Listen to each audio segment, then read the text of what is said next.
مشتری بتکی جبای رود جنان لازمه اول پی محمد بدروان او جبای مکر مثال رب عزیز باجیان و سنت و رضا تمیز کید پیشو پا محمد کو هره دست رحمه و لسر بل هر دره و بدری سعادت لبره ناب پشمان او دروجا محشره لود ججن و دعوت و حزن و غمه هم شب و روج مبارک هر دمه ام محمد یاد بکن ای مسلمان قلب و جانان ام بکن پیشادومان کی زیافت که بدش بای مؤمنان فرق نخه نابا فقیر و زنگینان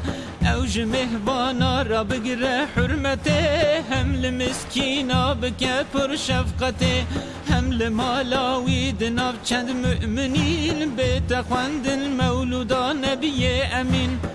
دکن هیویج رب مستعان و بکه خودی دعای صالحان همج آفات و بلاوی دور بکه وی ده هر دو عالما مسرور بکه سر جواتا مولود هم دگر نور جمله شیطان لعین جد بندور هم حضور تی قلب اهل صحبته تین هم نو مسلمانا محبته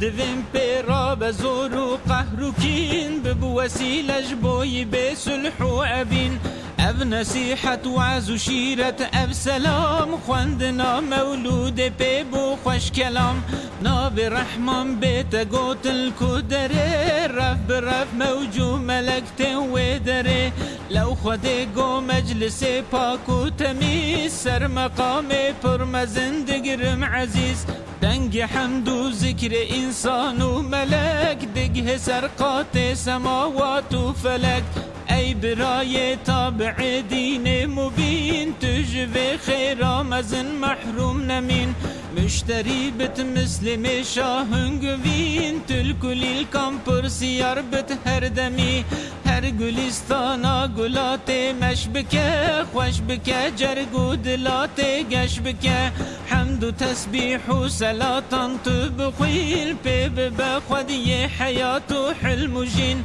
امج عشقا جان و دل با خوش کلام هر ببیجن الصلاة والسلام.